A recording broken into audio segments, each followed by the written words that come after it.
Bienvenidos a Discutamos México. En esta ocasión hablaremos de Miguel Alemán y el civilismo. El alemanismo quiere decir muchas cosas: desarrollo económico impulsado por la Segunda Guerra Mundial, asociación del capital nacional con el extranjero, principalmente el de Estados Unidos, con el civilismo y con el establecimiento y reforzamiento del Partido Revolucionario Institucional, pero también con la represión a los movimientos sociales y con la corrupción. Miguel Alemán fue el primer gobierno civil y el primero postulado por el Partido Revolucionario Institucional, el PRI, creado el 18 de enero de 1946, precisamente en el sexenio previo, cuando Alemán figuró como secretario de Gobernación. Los acuerdos entre Lázaro Cárdenas y Vicente Lombardo Toledano provocaron que éste le llamara el cachorro de la revolución. Y el Partido Comunista lo consideró la corriente más avanzada de la burguesía en México. Llegó a la presidencia en medio de una fuerte contienda porque eran muchos los aspirantes y entre ellos los civiles aventajaron a los militares. 2 muertes facilitaron el ascenso de Miguel Alemán, la de Manlio Fabio Altamirano cuando era gobernador de Veracruz y la de Maximino Ávila Camacho, un hombre fuerte con posibilidades de suceder a su hermano, y si no hubiera podido sucederlo, sí hubiera podido oponerse a Miguel Alemán porque no había acuerdo entre ellos. Luis Espota llamó a este momento cuando la revolución se bajó del caballo y se subió al Cadillac. ¿Qué quedó del gobierno de Alemán en el sistema político mexicano, en la sociedad y en la cultura? Para entrar en materia, Felicitas López Portillo, quisiera preguntarte si pudiéramos centrar los aspectos más relevantes del alemanismo, ¿cuáles serían? Sí, bueno, retomando lo que decías, Carlos Monsiváis dijo que la épica revolucionaria, durante el alemanismo, la épica revolucionaria ha dado lugar a la épica del capitalismo. Entonces, lo que hace Miguel Alemán es afianzar, consolidar un proceso que ya venía desde antes. Bueno, incluso desde la época de Porfirio Díaz, claro, vino la revolución, pero era la consolidación del capitalismo, ahora supuestamente nacional, o sea, la modernización de México.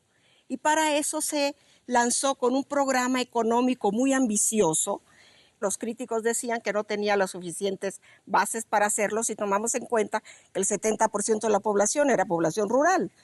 Pero sobre todo fue a través del incentivo a la agricultura, porque se decía, si no se incentiva a la agricultura, ¿cómo vamos a hacer la base para la sustitución de importaciones de la industrialización? Tú lo dijiste, pero también tenemos que recordar que esta sustitución de importaciones viene desde la época de Lázaro Cárdenas. Sí.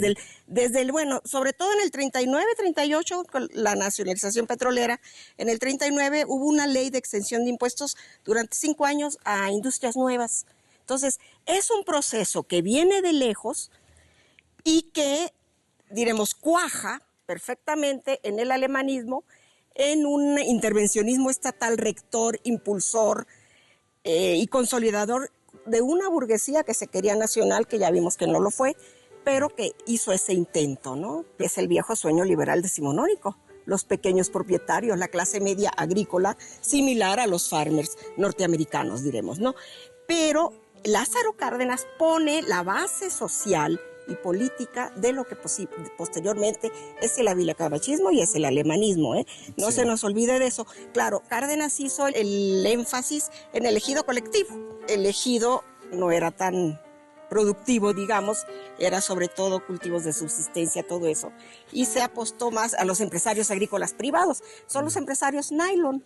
Sí. Que en la época se les llamaba nylon, ¿no? Famoso. Y incluso en diciembre del 46, que toma posesión Alemán, se da esa ley del amparo agrario y de la inafectabilidad. Claro. 100 hectáreas nomás agrícolas de riego eran inafectables y 800 que no eran, sí, que no eran de riego, 200 de temporal y 800 para mantener, sí, 500 cabezas de ganado, algo así, ¿no? Entonces, pero yo creo que lo que sí hay que recalcar es que todo el esfuerzo gubernativo de Alemán viene de antes, diremos, tiene su impulso anteriormente y se consolida con el alemanismo. No, y evidentemente estaban pensando en ese impulso que venía de atrás, porque sí. Elisa Servín seguramente nos puede comentar sobre el proceso de elección de Miguel Alemán, que finalmente tiene mucha connotación con todo lo que estaba sucediendo en el país desde la Revolución Mexicana,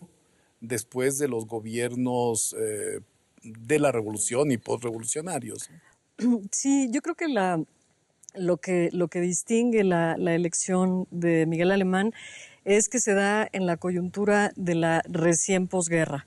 O sea, Miguel Alemán entra a la presidencia de la República en un momento en el que el mundo se está redefiniendo, acaba de terminar la Segunda Guerra Mundial y todo el proceso de sucesión presidencial implica una discusión en la que participan las élites económicas, políticas, intelectuales del país en términos de qué camino tiene que seguir el desarrollo nacional.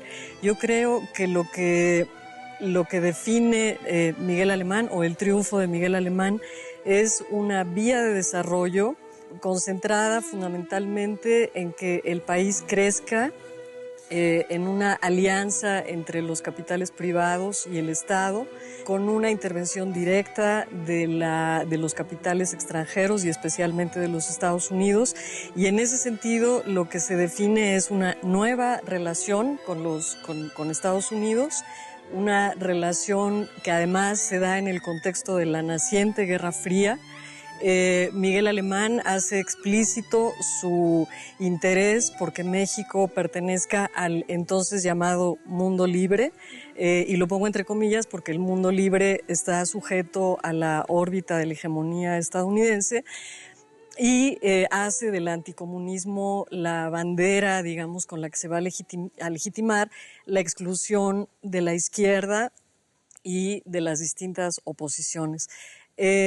Eso, digamos, como contexto general. Y en un segundo nivel, Miguel Alemán llega a la presidencia con la construcción de un nuevo partido, el Partido Revolucionario Institucional, hijo del PRM, nieto del PNR, pero que da inicio a lo que podríamos llamar la era del priismo. Este priismo del que todos hablamos, que todos conocemos, que rigió la vida nacional en la segunda mitad del siglo XX, es obra y gracia de Miguel Alemán y de los alemanistas que lo rodean. Todo esto, de algún modo, se construye desde el proceso de la sucesión presidencial y desde el primer momento también un culto a la personalidad del presidente, una atmósfera cultural e intelectual que hace del presidente de la República el eje no nada más de la vida económica y política, sino incluso de la vida cultural, del espectáculo, etcétera, etcétera. En términos de una construcción institucional, se está creando un nuevo partido, se reforma y se construye al PRI. Hay una reforma electoral muy importante, se construye una nueva legislación electoral, la primera legislación electoral moderna, construida para que sea el presidente, a través de la Secretaría de Gobernación, el que rija el proceso electoral. Pero al mismo tiempo, la vida política, la vida social tiene otra dinámica. México sigue siendo un país extraordinariamente violento. Los conflictos políticos a nivel local se resuelven en muchos sentidos a balazos, y eso explica por qué un proceso electoral como el de León, Guanajuato, que en principio es un proceso electoral, hay un partido de oposición, etcétera, termina con una matanza cuando el sector oficial se da cuenta que el sinarquismo ganó las elecciones, ¿no?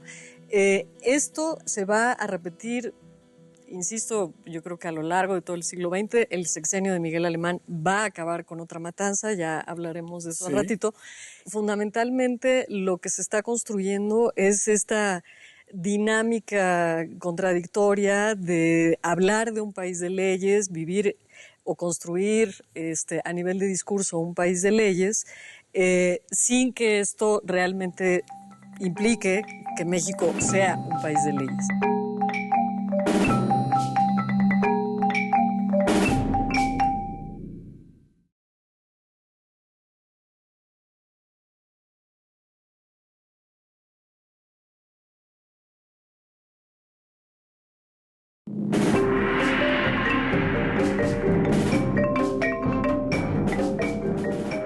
fundamentalmente lo que se está construyendo es esta dinámica contradictoria de hablar de un país de leyes, vivir o construir a nivel de discurso un país de leyes, sin que esto realmente implique que México sea un país de leyes. Y este proceso de modernización que está teniendo lugar, ¿cómo se expresa culturalmente, Carlos? Curiosamente, el alemanismo coincide con la etapa culminante de lo que llamamos la época de oro del cine mexicano. La época de oro va de 1935 a 1955 aproximadamente, y durante el periodo de Miguel Alemán justamente se hace el cine que mejor refleja las aspiraciones de la clase emergente, de esta clase que tiene aspiraciones de modernidad, que descubre la ciudad, que le da una vida en la pantalla a los barrios, a los arrabales. Por eso surge el cine arrabalero, el cine de las prostitutas, pero también es el cine de Emilio Fernández, el cine de Ismael Rodríguez.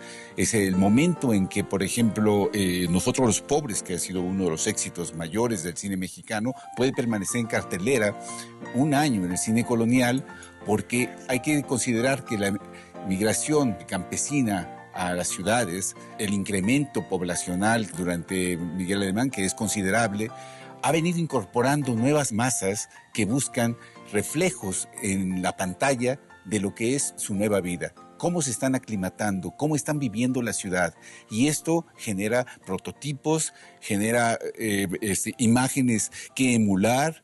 Hay también una fascinación por el modelo estadounidense, por lo que sería la modernidad, y de parte del gobierno, como ya se ha señalado, hay este doble lenguaje, esta esquizofrenia, como dices tú también, de vivir en la contradicción del respeto a las tradiciones y la aspiración a una modernidad que busca desembarazarse de las mismas. Hay una voluntad de conciliación de clases para poder cimentar mejor el capitalismo, que tiene que pasar por un sentimentalismo popular, una manera de que todo sea resuelto en un final feliz, y la moral tiene también que mostrarse a través de mensajes edificantes. Es un cine que vive la ilusión de la creación de un nuevo país, y es ahí donde empiezan a forjarse esas mitologías que asociamos comúnmente con la época de oro. La transformación de los hogares, decir, señora ama de casa, usted puede incorporarse al American Way of Life. Está también Tintán, con todo el pochismo, con toda la idea de que el norte, Estados Unidos, es el lugar ideal, es el Edén donde se vive mejor. Y esa es parte de las aspiraciones del rastacuerismo de la clase política mexicana, que ve en el cine la posibilidad de dar paso a su creencia en un México moderno, desembarazado ya de tradiciones anacrónicas. Sí. Felicitas, en este cine que ya nos remitió Carlos, muy urbano, que se pretende moderno, dar una imagen diferente del país, ¿qué conciliación hay con todo lo que se ha abandonado en el México rural, el México agrario al que Cárdenas, por ejemplo, le había dado tanta importancia?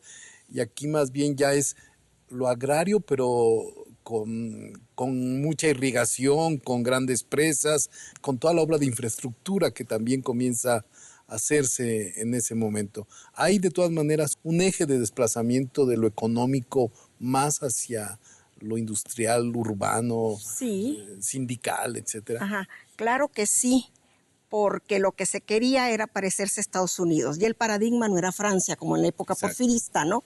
Y además Cárdenas, que uno de sus ideólogos había sido el historiador norteamericano Frank Tannenbaum, había querido llevar una economía equilibrada, un tercio urbano, bueno, diremos industrial, un tercio secundario, un tercio agrícola, ¿no? Servicios, que los servicios siempre han ocupado una gran proporción.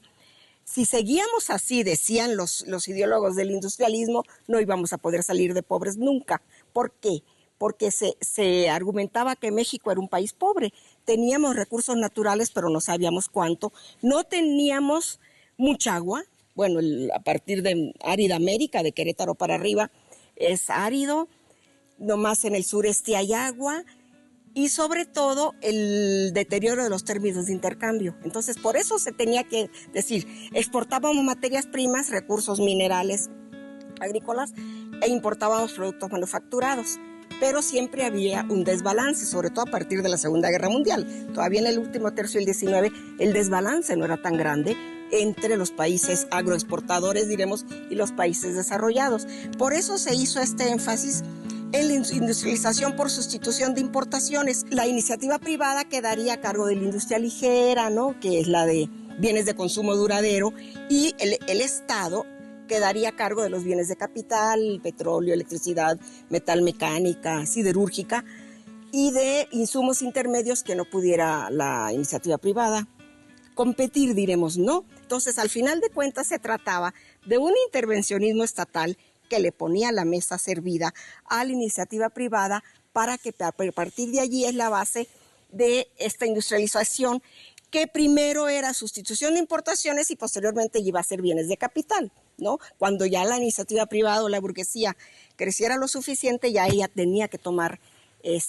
la batuta, diremos, del desarrollo industrial, pero además se nos pedía sacrificios, porque era obvio que los productos mexicanos no podían competir con el exterior y eran malos y caros, ¿no? Entonces se decía, bueno, ahorita estamos apenas empezando, pero posteriormente vamos a mejorar, y se hizo incluso un instituto de productividad. Lo que sí podemos decir que, contrario a las épocas recientes, fue una época con optimismo, y fue una época que tenía una perspectiva de futuro, ¿no? Ahora, que iba a haber víctimas, pues claro, como las hubo con la otra gran modernización, que es la del porfiriato, ¿no? En el 52 ya estaba diciendo Ramón Beteta, que fue muy importante como secretario de Hacienda, que se había crecido pero no se había repartido bien. O sea, que se habían dado cuenta que no era suficiente crecer, sino que a través del Estado tenía que hacerse más esfuerzo para repartir. No dejar así como que las fuerzas libres del mercado, que de todos modos no lo hemos dejado nunca, ni en México ni en América Latina. No, además, ¿no? acuérdate aquella frase de los científicos que fue muy sonada, que sigue, yo creo que todavía describiéndonos hasta ahora. Decía, México es un país muy rico con gente muy pobre. Entonces, sí, digo, la riqueza sí, claro. está ahí, pero seguimos viendo que también los pobres... Bueno, los pobres sí, pero crecen. sí, lo que decían también, no tenemos mucha tierra de riego. Las tierras de aluvión, por ejemplo, porque se hicieron los sistemas de riego en el noroeste, ¿no? Sí. Ahí Sonora, Sinaloa, el Valle del Fuerte, el Valle del Yaqui, todo eso. Sí, ahí sí hay tierra, diremos, como de productos de exportación incluso. Pero al campo, además, lo que hizo fue dársele a la iniciativa privada el apoyo, que a su vez produjo divisas por la exportación de legumbres, ¿no?, algodón incluso, y exportación de braseros también, O sea, ahí el estigma era que el ejido no producía lo suficiente.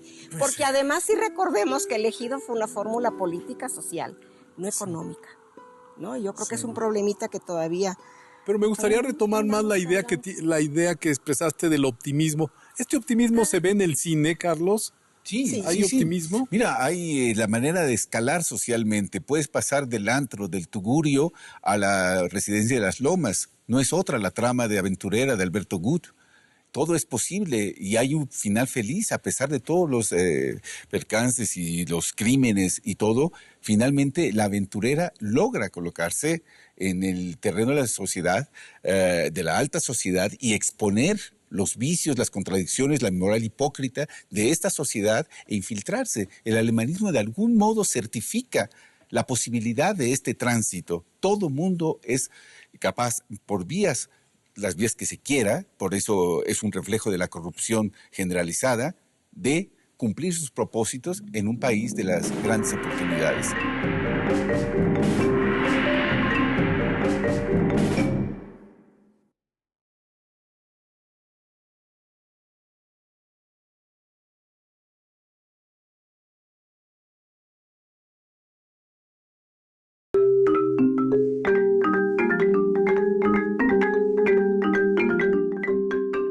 El alemanismo de algún modo certifica la posibilidad de este tránsito. Todo mundo es capaz, por las vías que se quiera, por eso es un reflejo de la corrupción generalizada, de cumplir sus propósitos en un país de las grandes oportunidades. El cine de las prostitutas lo muestra. Y detrás de todo el ambiente decadente, los miasmas de los tugurios y todo, hay una vitalidad muy grande. La vida nocturna en México en el periodo alemanista, todo el mundo lo sabe, conoció esplendores. Era el momento en que todo el mundo podía, desde el Salón México hasta el Ciros, verdaderamente transitar en una patria común que era la patria de la noche, donde verdaderamente caían las máscaras, donde los políticos podían coexistir y convivir con las clases populares, adoptar sus comportamientos. No había verdaderamente una distinción tajante entre estas clases. Por eso te decía que era esta época de oro del cine mexicano, se refleja aquí como una edad de oro de esta conciliación y de esta invención de un país que es el país alemanista, que es la noche alemanista, que es la prosperidad, que es tener lo más cercano a lo que pudiera ser el Hollywood soñado. Verdaderamente nuestras grandes figuras de la época, ¿quiénes son? Son María Félix, son Dolores del Río, las grandes películas, Salón México, Las Abandonadas, las películas de cabareteras tienen momentos estelares. Pero ¿no contradice eso el cine de Roberto Gabaldón? Sí. Porque, o de Buñuel. O de Buñuel mismo. Inmediatamente, Cuando ¿no? Buñuel expone esta contradicción y expone la trampa de esta dulcificación de la pobreza, es ferozmente atacado. Es ferozmente atacado porque viene a denigrar a México, porque viene a romper esta ficción que se ha venido construyendo pacientemente de la conciliación, que tiene que estar por encima de todo como sustento del nuevo capitalismo, del capitalismo emergente.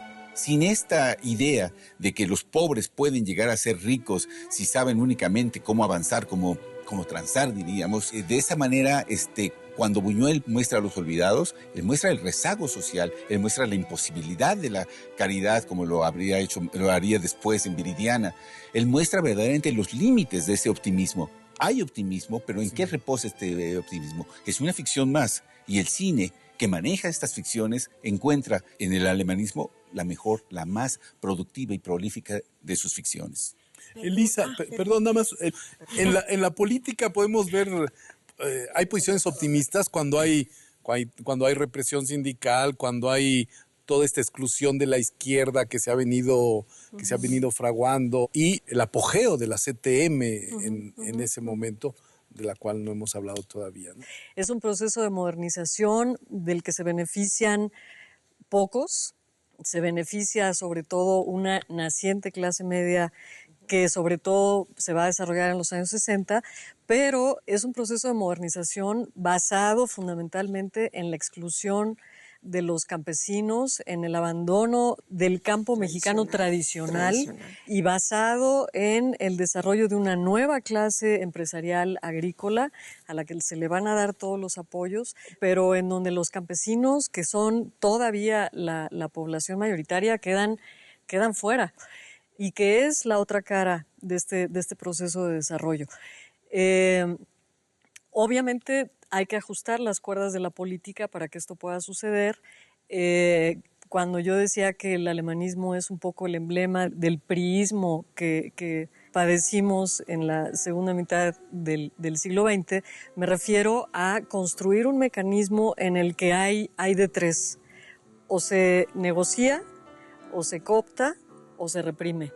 Quien no acepta ni la negociación ni la cooptación está condenado a la cárcel o al asesinato. El alemanismo o el gobierno, el régimen de gobierno de Miguel Alemán es un régimen fundamentalmente autoritario. Dentro de esta amplia gama de lo que es el autoritarismo mexicano, y en donde efectivamente se están construyendo no nada más los elementos, digamos, económicos, sino también políticos e ideológicos. Este asunto de la doctrina de la mexicanidad. La doctrina de la mexicanidad es básicamente decir, México es un país incluyente, es un país que tiene su propia doctrina, y es una muy bonita e inteligente manera de decir México es un país anticomunista.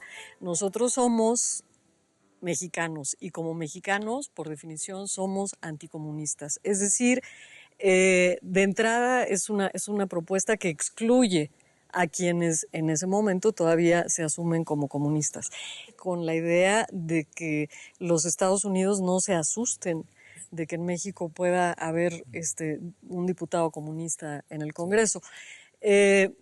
Pero bueno, junto con eso también está esta otra parte, también está esta parte de la negociación, y pongo, por ejemplo, el caso de Acapulco. Acapulco es un negocio del presidente y de su grupo más allegado, un negocio en términos de desarrollo inmobiliario, de desarrollo de una industria turística. Es lo que está sucediendo también, por ejemplo, en Cuernavaca. Hay toda esta idea de hacer una ciudad, digamos, que va a ser el emblema de esta modernidad, y al mismo tiempo esto se está construyendo a partir del despojo de tierras ejidales, del asesinato de dirigentes ejidales, de la cooptación, de la corrupción. En ese momento todo el mundo sabe que quienes están detrás del crecimiento inmobiliario de Acapulco son personajes cercanísimos al presidente Miguel Alemán. Quienes manejan, digamos, la industria del espectáculo están cerca de la familia presidencial. En 1950 la televisión mexicana hace su primera transmisión con el informe presidencial de Miguel Alemán, y de origen, todos lo sabemos, el desarrollo de la televisión pues es también cercano a la familia presidencial. Esto es una parte del país. La otra parte del país son los excluidos, los pobres, los reprimidos, los que van quedando fuera, digamos, del proceso, o porque no son bienvenidos o porque protestan demasiado y hay que dejarlos fuera, ¿no? Al mismo tiempo es el sustento de muchas narrativas fílmicas de la época, los pobres, estos excluidos. Pero qué mejor manera de excluirlos definitivamente que confiriéndoles rasgos, dulcificándolos de tal manera en que no signifiquen absolutamente nada en la vida real. No significan un peligro. No significan un peligro, sus lemas son se sufre pero se aprende, y todo lo lleva a una suerte de expiación de un fatalismo, de una fatalidad que describe años más tarde un antropólogo norteamericano al hacer su investigación en Los hijos de Sánchez. En el 61 él está describiendo lo que fue, lo que sigue siendo todavía en ese momento, una familia típica, marcada por la fatalidad, que no hay explicación sociológica, histórica alguna, viven al margen de la historia, al margen de todo tipo de explicaciones. Entonces, el cine de Miguel Alemán, y esto ya venía desde melodramas anteriores, tiene esta idea romántica de las clases desposeídas, que siendo desposeídas son posiblemente más ricas que cualquier otra. ¿Por qué? Porque tienen la riqueza espiritual. Esto lo vemos en el cine de Ismael Rodríguez. La solidaridad y todo. Sí. Cuando Mimi Derba llega a pedir disculpas al final de Ustedes los ricos a quienes están en un banquete en una vecindad, él dice, ustedes sí saben cómo vivir, y prácticamente llora y se sienta a la mesa en un esfuerzo de reconciliar lo irreconciliable. Finalmente la mamá, la familia de Chachita adopta a esta mujer que ha entendido que la riqueza no lo es todo. Sí. Y esta mitificación justamente forma parte de este aparato del alemanismo, que consiste en tratar de equilibrar los opuestos, de reconciliarlos para mejor cimentar el empuje capitalista.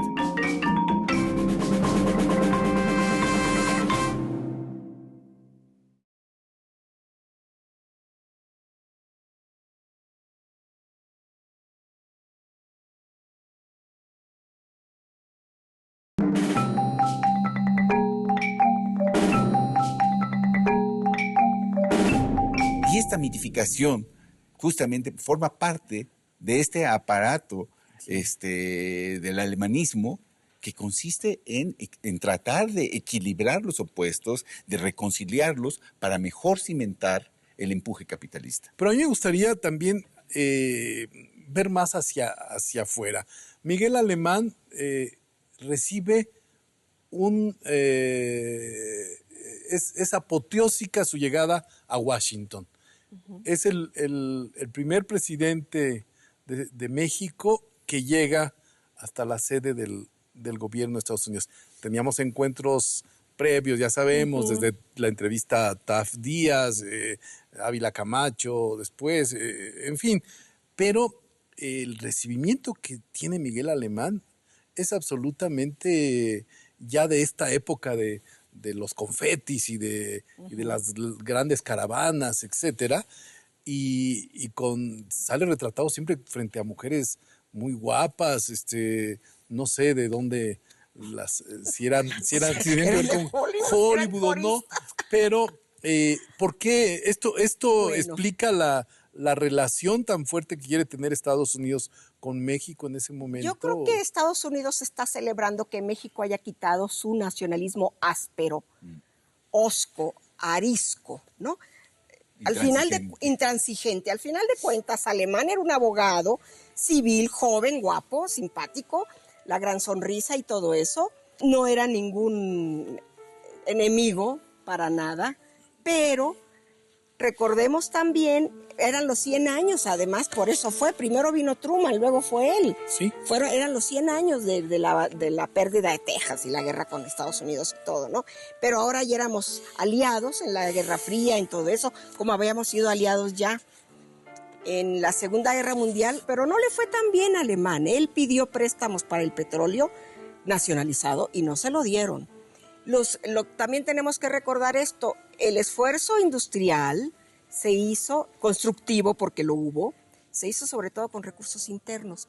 Y es lo que te decía de Rogers Hansen, da las cifras ahí todo, ¿no? Sí. Hubo préstamos, pero sobre todo de organismos multilaterales, el BIRF, el Exim Bank, Sí. pero no fueron muchos, eran 230 millones que se ocuparon como 150 millones. O sea, todavía el desarrollo mexicano no estaba hecho en base a préstamos externos. Sí. Aunque se quiso. Bueno, incluso el plan cuarto, aquel de Truman, de apoyar la Carta del Atlántico, que ahora sí va a haber democracia y apoyo a los países subdesarrollados, ¿sí? para tener su apoyo contra la lucha fascista. Por eso también el PRI tuvo esos óleos democráticos cuando nace, ¿no? Que Sí. se supone que iba a haber incluso elecciones para las bases, para los presidentes municipales y Bueno, todo. crea Y luego el después se quita. Crea las acciones, quitan. la Secretaría de Acción Juvenil, la Secretaría de Acción Femenil, es decir, ya también las Hay mujeres muchas tienen que cosas ocupar ahí como un que lugar protagónico. diría uno,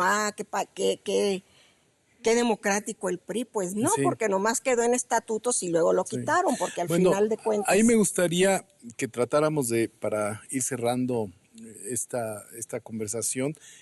Miguel Alemán es el creador del Partido Revolucionario Institucional. El PRI nace en 1952, porque es en ese momento donde la plataforma política del partido agarra absolutamente todos los elementos con los que cuenta para la imposición del sucesor de Miguel Alemán. Yo no sé, Lisa, ¿qué piensas sobre esto?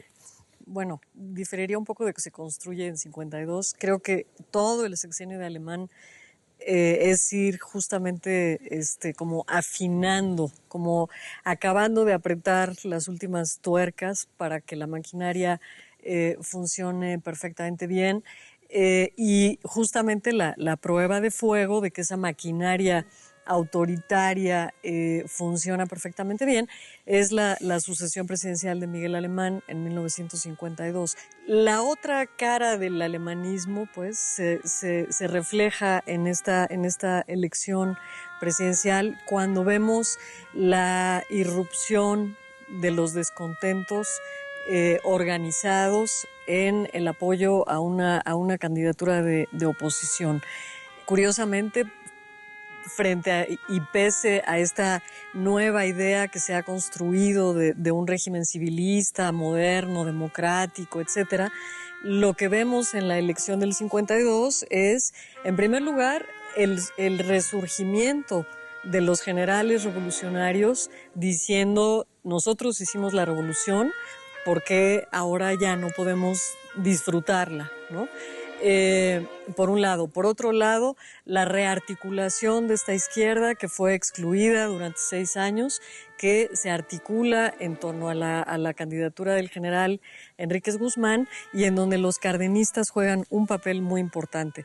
Yo diría que en 52 vemos la primera, el surgimiento del cardenismo como un movimiento social y como una ideología política posterior al régimen de gobierno del general Lázaro Cárdenas, y que vamos a ver en el 52, vamos a ver después en 1961 con la formación del Movimiento de Liberación Nacional, que es la segunda, digamos, rearticulación del cardenismo, y vamos a ver en todo su esplendor en 88, en 1988, ya no digamos, con la conducción del general Lázaro Cárdenas, sino de su hijo Cuauhtémoc, que es, digamos, el heredero de esa bandera.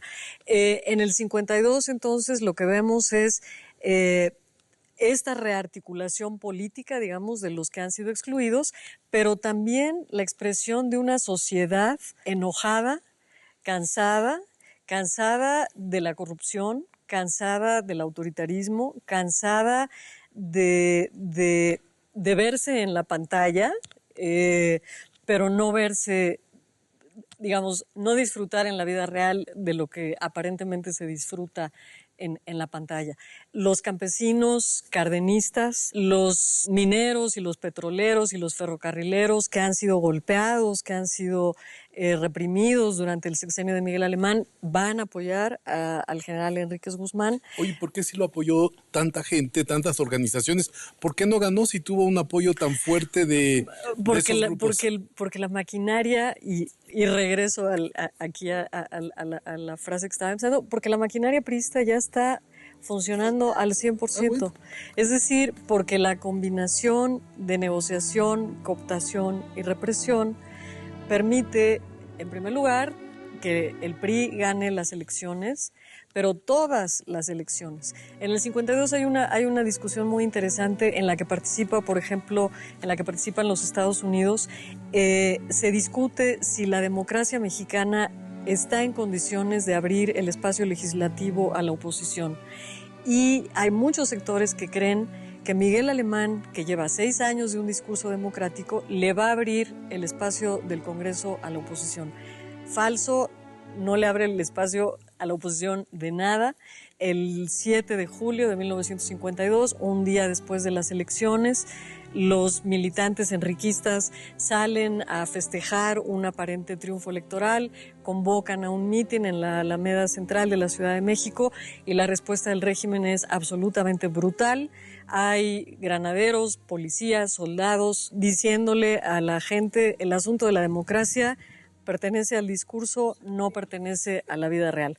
Esa es la maquinaria priista, esa es la maquinaria, digamos, aceitada para que las negociaciones políticas se den en la cúpula, los conflictos internos se resuelvan tras bambalinas, la sociedad más combativa o los grupos sociales más combativos entiendan que si no se aplacan, lo que les espera es la cárcel o el panteón. Y en ese sentido, también es evidente que el impacto de esta elección es, en términos de una cultura política, es contundente. En los siguientes 20 años, el espacio de las elecciones no va a ser un espacio para la participación política, va a ser un espacio para el juego democrático, y la sociedad o los grupos sociales aprenderán a manifestarse por otras vías.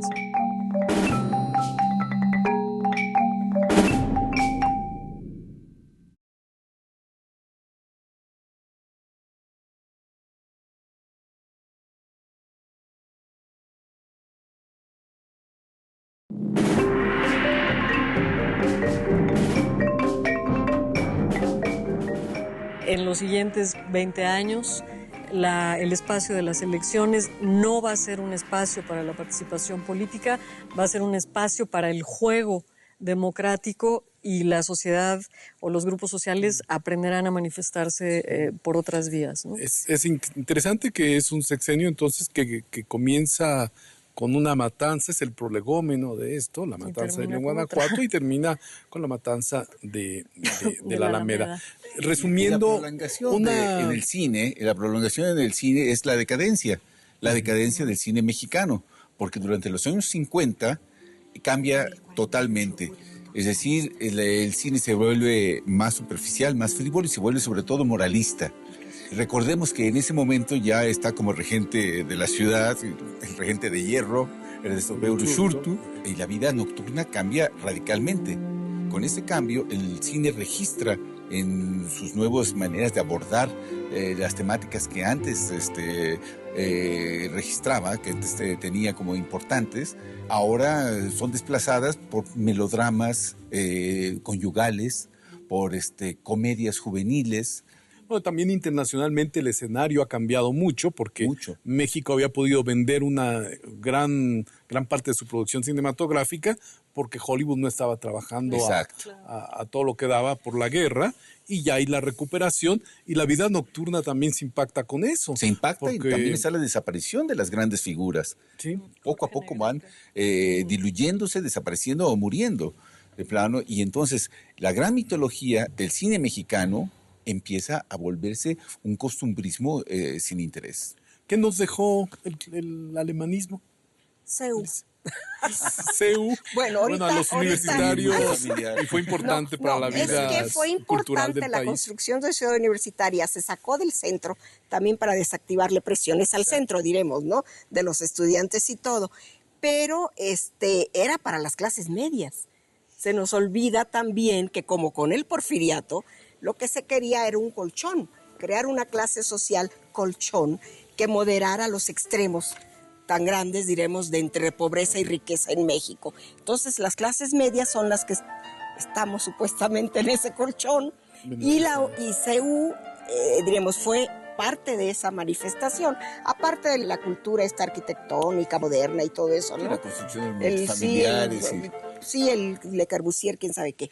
Pero eso es muy importante. Y el traslado se da hasta el 54, Sí. porque el 20 de noviembre del 52 se inaugura CEU, Sí. pero todavía no está terminada y faltan muchos. Aunque ya teníamos su muy- estatua ahí. Sí, Eso sí. bueno, y la estatua que se parecía a Stalin además, ¿no? Pero yo creo que fue importante eso, diremos.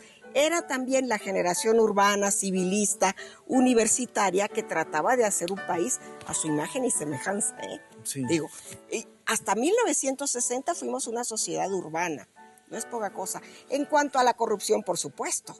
Si estaban apostando por una burguesía, y eso por lo primero que hago es hacerme burgués yo, ¿no? Y lo hicieron bastante bien, diremos al menos.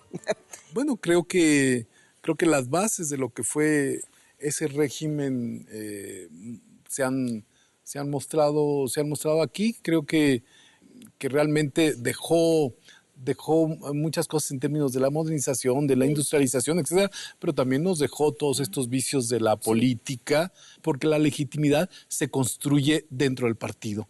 Y esto hace precisamente que el resto, o sea, todos, estemos excluidos del proceso, porque en esos años se va a votar solamente porque hay que ir a votar, pero no hay expectativas de que puede haber una oposición de La otro legitimidad tipo. la da el crecimiento económico. Sí hay crecimiento económico, 5.98. Bueno, y después, ese los es otro. 40 años siguientes es el 6%. Al final de cuentas, yo creo que la gente prefería eso al respeto al voto, perdón. Pero eso Sí, no o sea, quiere diremos, decir- hay una legitimidad sí, fáctica. pero eso no quiere decir ¿No? que no hayan los descontentos. Claro que siempre hay. Y los opositores y los que quieren seguir siendo campesinos y no quieren emigrar a las ciudades para ser empleados de los otros, y los que quieren seguir siendo de izquierda y considerarse de izquierda y organizarse y tener la posibilidad de votar por su dirigente sindical y que ese voto sea reconocido.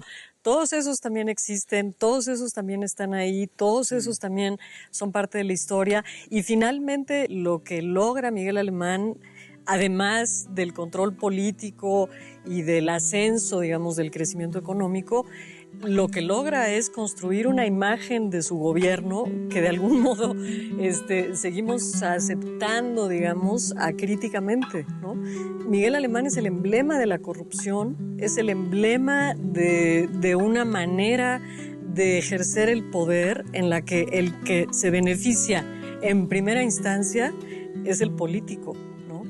Y eso lo seguimos padeciendo, o sea, eso no es algo que pertenezca al pasado. Seguimos padeciendo el autoritarismo, seguimos padeciendo la represión, seguimos padeciendo una serie de trampas de esta esquizofrenia de la que yo hablaba al principio. Y bueno, en gran medida, Miguel Alemán es el que construye esa manera de hacer las cosas. Y ese retrato del político corrupto en el año 2000 lo plasma muy bien Luis Estrada en La Ley de Herodes. En La Ley de Herodes muestra a un Vargas que podría ser un político alemanista que utiliza la Constitución para sus propios fines y que finalmente una de las frases célebres, el que no tranza no avanza, podría ser el epitafio de este periodo. Muy bien, pues muchas gracias por estar conversando sobre este tema y seguramente que dejaremos la inquietud en los que vean esta conversación sobre lo que fue el alemanismo y la herencia que nos dejó en México.